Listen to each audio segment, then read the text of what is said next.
Thank you, Michael. I will now hand over to Elaine Freer, who will be talking about sexual harm prevention orders, and doing so with the benefit of being the author of A Practitioner's Guide to Ancillary Orders in Criminal Courts.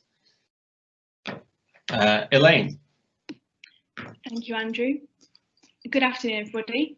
I'm going to be talking, as Andrew said, about sexual harm prevention orders, particularly in cases where the defendant has been convicted of offences relating to indecent images of children.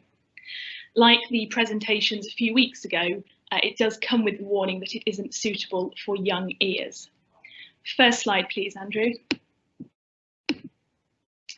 So you'll be able to see on this slide the contents of section 103A of the Sexual Offences Act 2003.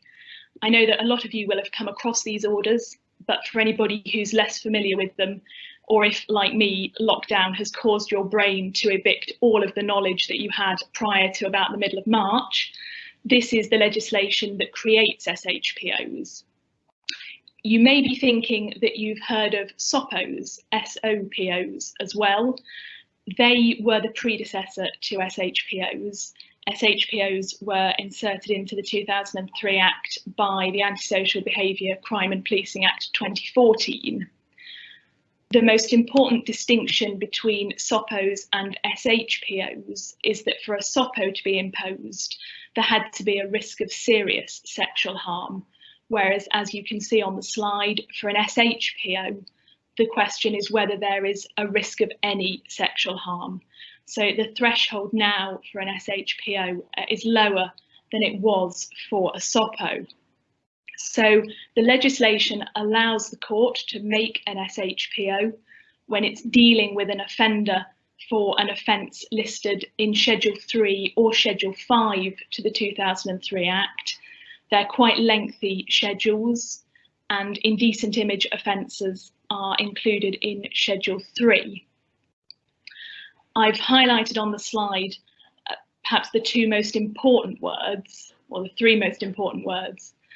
The first is that the court has got to be satisfied that it is necessary to make a sexual harm prevention order for the purpose of protecting the public or any particular members of the public from sexual harm from the defendant, or protecting children or vulnerable adults generally, or any particular children or vulnerable adults from sexual harm from the defendant outside of the UK. I'll move on the next slide in a minute to talking about the definition of sexual harm, but the other important thing to note on this slide is that an SHPO can be sought against a defendant where they've been found not guilty by reason of insanity, or where they've been found unfit to plead, but are then found by a jury to have done the act. So these are not orders that you can put out of your mind if you have a defendant who has been found not fit to stand trial or not guilty by reason of insanity. Although in this presentation I'm going to be talking about SHPOs in relation to indecent image cases, it's important to remember that they can be sought against defendants for a whole range of sexual offences, anything coming within Schedule 3 or Schedule 5. And so they have to be able to cover a very wide range of offences, right up to the most serious contact sexual offences. So bear that in mind when you're dealing with them. They need to be tailored carefully to the offence and the circumstances of the particular defendant. Next slide, please, Andrew. Here is the definition then of sexual harm that I mentioned in the previous slide, found in section 103B, subsection 1. That harm can be physical or psychological, caused by the person, i.e. the defendant, committing one or more offences listed in Schedule 3. Important to note that there Schedule 5 isn't included. Similarly, could be caused by someone doing outside the UK, something that would constitute an offence under Schedule 3 if done within the UK. And note the use of the word someone. So it does not necessarily mean that this defendant would leave the country in order to commit acts that would cause that harm, but they may instruct others in another country, or they may be, for example, viewing indecent images which have been created in another jurisdiction. Next slide, please, Andrew. Before we get into the detail of what an SHPO itself might contain, just a few quick words about the procedure for an SHPO to be made. Firstly, a draft SHPO should be served at least 2 working days in advance of the hearing. That will usually be the sentence hearing, because by and large, in indecent image cases, the sentence will not take place at the hearing at which the defendant has entered a guilty plea, because there's usually a PSR, pre-sentence report, and I'll come back in a minute to the importance of those in these cases. In general, the service of draft SHPOs is improving, perhaps in part because the Court of Appeal have been very critical in a number of judgments about draft SHPOs being presented to counsel at court with no prior warning, but occasionally they are still uploaded onto the digital case system in the sentencing or application section the night before the hearing and with no notification to defence solicitors or counsel. So if you know you have a case coming up where there's any sexual element to the offending, it's worth keeping an eye on the digital case system for whether a draft SHPO has been uploaded. Second bullet point, an SHPO must not be made unless the defendant has had an opportunity to consider the contents of the order and the evidence supporting it, and to make representations at a hearing. That provision of the Criminal Procedure Rules 31.2 in fact applies to any sort of behaviour order, so a criminal behaviour order, a restraining order as well, and it can be a useful tool for reminding judges, if you have had an order sprung on you at court in contravention of the first bullet point, that you are entitled to time to go through it with your client to ensure that they understand it, that the terms are workable, and an SHPO shouldn't simply be a rubber stamping exercise. It should have been examined carefully to check that it is a workable order. And likewise, if you are prosecuting in a case where an SHPO is being sought, it's worth having a look at the SHPO that you're being asked to apply for and to see whether any of the terms are blatantly untenable. Occasionally they are drafted very broadly and with terms that are, with a little bit of thought, likely to be instantly breached by any defendant. Sometimes they've been put together without the writer considering the unintended consequences of them. And the reason why all of that is important, next slide please, Andrew, is, as Lord Justice Hughes articulated in the case of Smith, Smith was in fact a case about SOCOs, but nothing within this slide doesn't equally apply to SHPOs. You can see that Lord Justice Hughes's point is that any breach of an SHPO is a criminal offence, carries up to 5 years imprisonment, and the SHPO will be with the defendant for quite some time. The minimum duration of an SHPO is 5 years. So the defendant is going to be needing to abide by these conditions on pain of prosecution and imprisonment for some years. So this may in part be why SHPOs have attracted quite a lot of appellate attention, and quite a bit of that in the context of indecent image cases. Next slide please, Andrew. These are a few of the reasons why I think there's probably been quite a lot of appellate attention to SHPOs in indecent image cases. Firstly, these cases are often either on the custody threshold or they've clearly crossed the custody threshold, but they are in suspended sentence territory. So the defendant is looking at a custodial term of 24 months or less. That is, of course, in relation to cases where the defendant has downloaded the images and viewed them, not those where the defendant has been in direct contact with the children who are seen in the images. The second bullet point, often, not always, but very often, defendants plead guilty to these offences, and often at the first appearance before the magistrates' court. However, they are then usually committed for sentence because the magistrates don't feel that their sentencing powers are sufficient, which means that they sometimes seem to fall through the net of a thorough check by the CPS and draft orders, for example, being obtained and uploaded. Finally, the third point, the Court of Appeal has been very clear that there shouldn't be any bargaining surrounding trading off the suspension of custody against the length of an SHPO, and you'll all be entirely familiar with why that is. The question, of course, of length of sentence is to do with the seriousness of the offence, the harm and the culpability as assessed by the sentencing guidelines.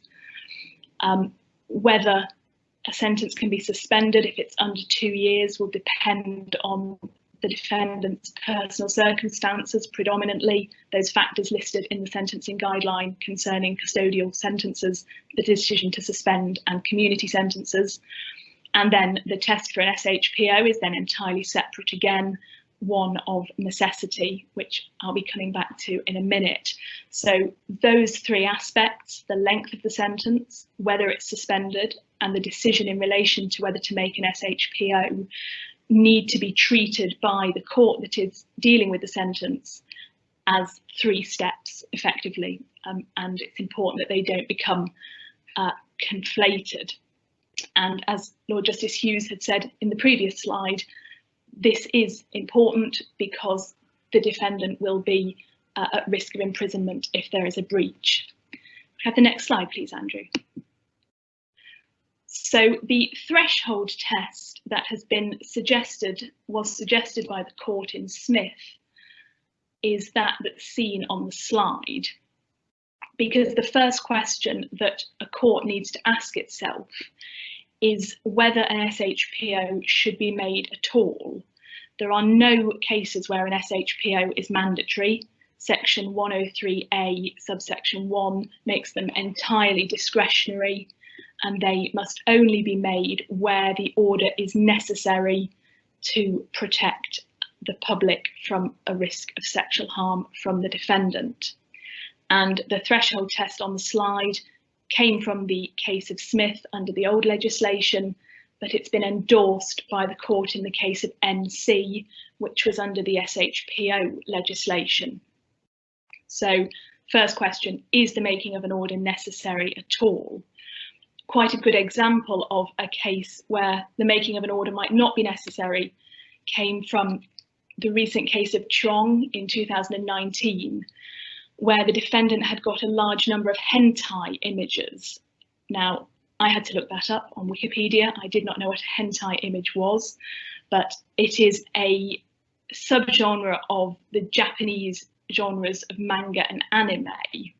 So it's line drawings and cartoons, but hentai images are characterised apparently by their overtly sexualised characters and sexually explicit images and plots. But the court said that because they were cartoons and line drawings, there were no real children involved, and therefore no sexual harm to anyone could be established.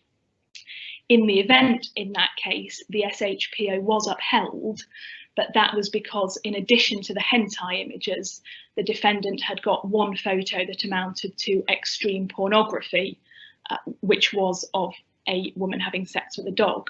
And so the court said that sexual harm was, a risk of sexual harm was established through that image.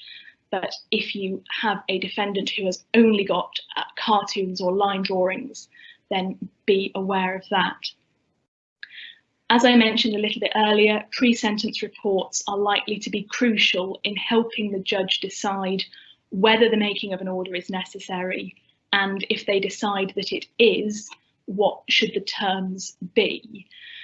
The Court of Appeal have showed significant deference to the views of the probation service. They've said that risk assessment is the probation service's expertise, This is the case of MSS, where they said that if a PSR says that no SHPO is appropriate, then a judge should exercise real caution before they decide to impose an SHPO against the advice of the PSR. Assuming that the judge decides that an order is necessary, the next question will then be what terms would be appropriate. So can we have the next slide, please, Andrew? The terms of the order, section 103C, subsection 4. You are probably thinking that this sounds familiar, what is on that slide, and it does. That's because it's also within section 103A. But just to make it absolutely clear, the drafters decided to include the necessity requirement within not just whether an order was made, but also which terms were attached to the order. And this is often the point at which a lot of the hard work needs to be done in terms of establishing what the terms ought to be, ensuring that they aren't overly oppressive, that they are proportionate to the level of risk that the defendant is seen, usually through the PSR, to represent. So pre-sentence report going to be very important again here. Also important to consider your client's personal characteristics when you are considering the terms of the order.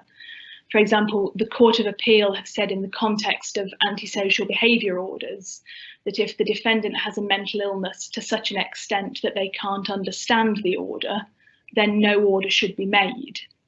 That is relevant to SHPOs, of course, because they are available where a defendant has been found not guilty by reason of insanity or has been unfit to plead, but is found to have done the act.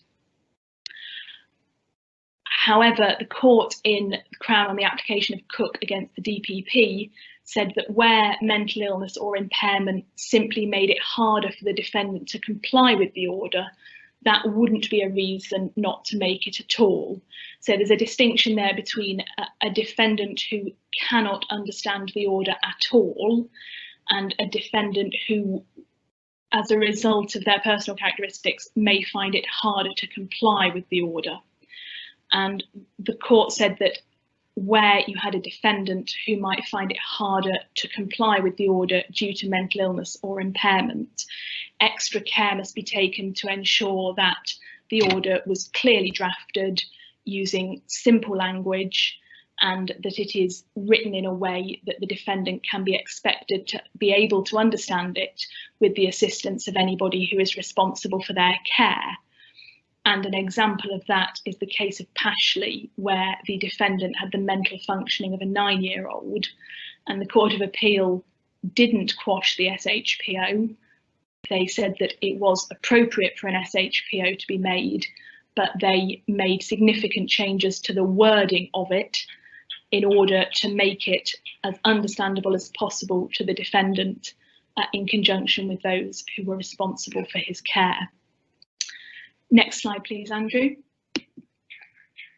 Having established that the terms can only be for the purposes on the previous slide, there are still a huge raft of possibilities of what could go within the order. And over the next couple of slides, I'm just going to range over a couple of possible groupings of terms. Now, in an indecent images case, the defendant's use of computing and the internet is likely to be what is at the forefront of the judge's mind, because that will be how the defendant committed the offence for which they're currently being sentenced. So I've put on this slide a few things to bear in mind as you're reading a draft SHPO where your client has been convicted of possessing indecent images. It's important that the terms don't prevent a defendant from owning electronic devices outright. Terms that had that effect were sometimes included in SOPOs a good few years ago, but in a world where for most people their phone is a computer, never mind whether they've then got laptops, desktops, etc., any term that prevents ownership of a computer or an electronic device will be inappropriate. Court of Appeal in Roscomm's were quite clear about that it would not be proportionate any longer to prevent a defendant from owning electronic devices. But then, considering more narrowly, you need to consider how many computers your client does have access to. Do they have computers at home and at work? If they have computers at work, can they access those where nobody else can see them? Have they got, as part of their job, software on them that may be able to disguise illicit activities? All of those are going to be things that will need to be thought about. Many jobs nowadays do use a computer, even if the job your defendant does in and of itself doesn't use a computer. It may well be that administering it will.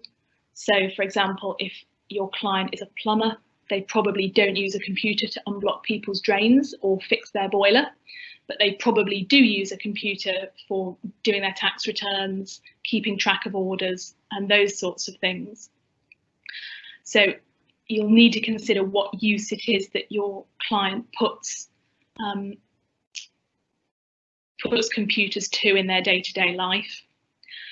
Second bullet point, you may have an elderly client who doesn't themselves own a laptop or a smartphone or a computer, but they may nonetheless have access to electronic devices that belong to other family members, even if that's only occasionally, if they come to visit, for example.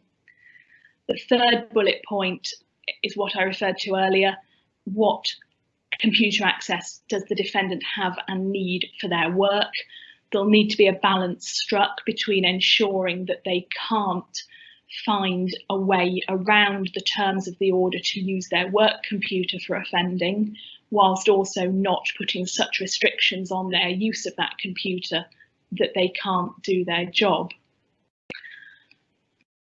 Often the way that these things can be achieved proportionately is by requiring the defendant to have software installed on any computer that they own or use regularly, which monitors their internet usage and can't be deleted.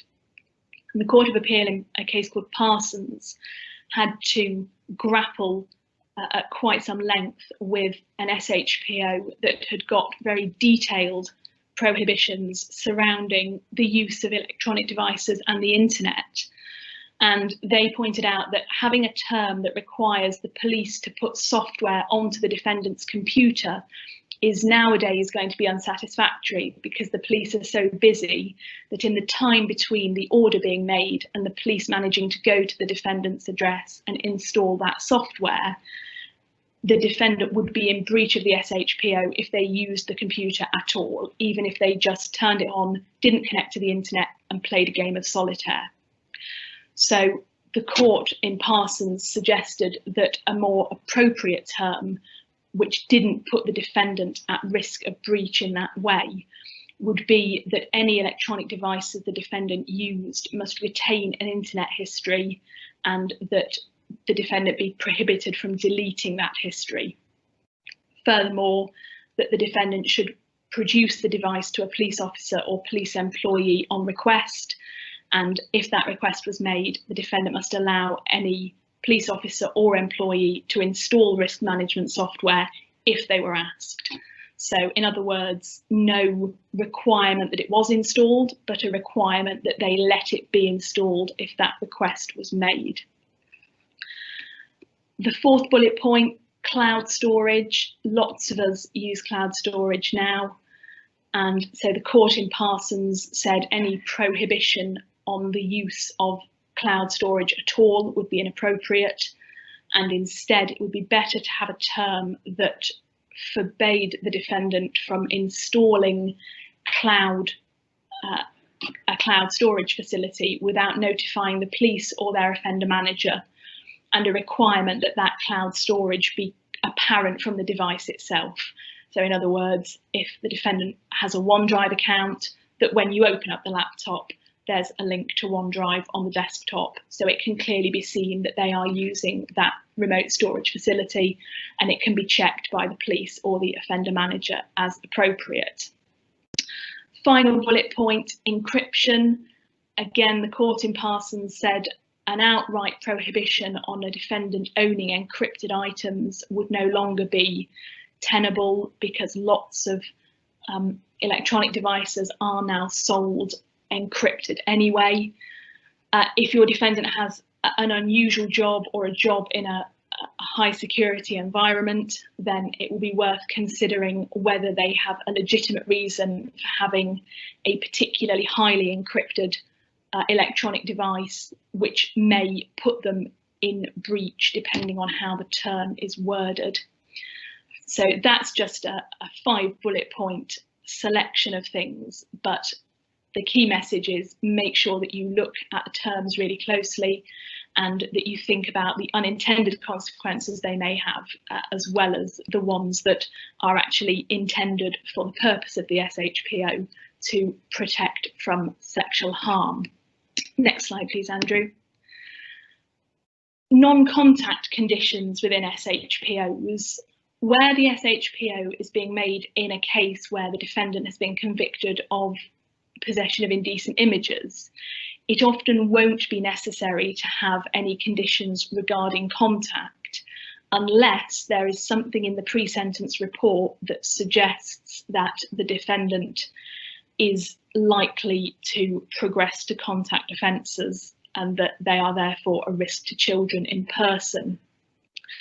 So, for example, Court of Appeal in the case of Pickard said that a defendant who used chat rooms to talk to other men who had the same interests that he did, that wasn't a proper basis for finding that he was likely to progress to contact offending, and they quashed the paragraph that prohibited contact with children.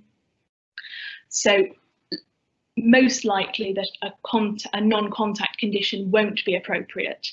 But if there is something in the pre-sentence report that makes you think it is likely that the judge will want to consider a non-contact condition, then again, you're going to need to talk in some detail to your client about what their personal situation is.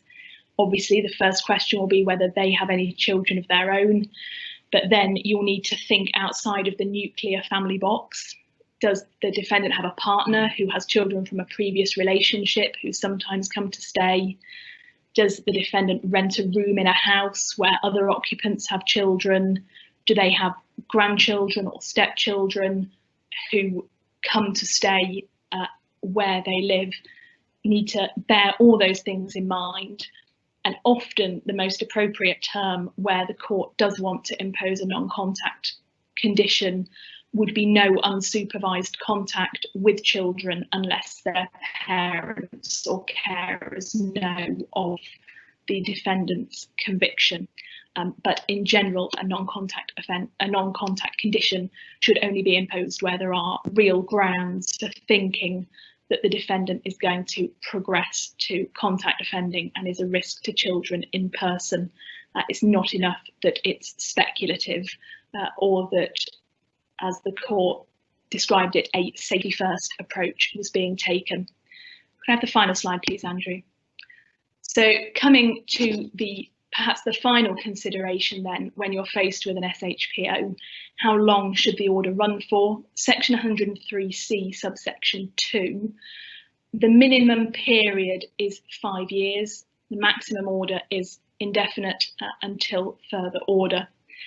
It will be rare in an indecent image case for an indefinite order to be justified. Usually indefinite orders are only used where there has been really serious contact offending. There's no requirement that an SHPO doesn't run for any longer than the notification requirements under Section 82 of the Sexual Offences Act 2003. But as a broad rule, you wouldn't expect an SHPO to run for much longer than the notification requirements. And of course, the length of the notification requirements is decided by virtue of the type and length of sentence that your client receives. So as a general rule, you would be looking for them to be similar in length, but it is important that the SHPO doesn't duplicate the requirements that the notification requires. but it may be of a similar length to complement it, so that the combination of the SHPO and the notification requirements reduce seriously any risk that the defendant is thought to pose. You can have different terms running for different lengths of time, but they've all got to be for 5 years or more. And the fourth bullet point on the slide, indefinite orders usually viewed as not compatible with the defendant's fundamental rights where it isn't a case of serious contact offending. Occasionally, there will be cases where the SHPO should be shorter than the notification period. There's a recent case called DB in 2019, which was a contact offending case, not an images case, where there was an indefinite notification period, but the court held that 10 years was appropriate for the SHPO. Again, it's going to involve looking at the terms of the SHPO. What are they looking to achieve? How are they looking to achieve that reduction in risk? And will a shorter period be sufficient? Thank you, Andrew. That's everything from me. Thank you very much, Elaine. And I think we have to conclude your talk a screenshot of your book, in which no doubt this is explored in far more detail. Thank you once again for joining us. Coming up next Thursday, unbelievably into the first week of June, as we now will be, 2 more talks. First, Miles Bennett and Dennis Barry will be talking about interviews under caution, pre-prepared statements and no comment interviews. Does one size really fit all? And that will be followed by Richard Padley. DNA, there's more to it, we will be told, than bringing dinosaurs back to life. Until then, as ever, thank you again for joining us, and please do stay safe. Bye for now.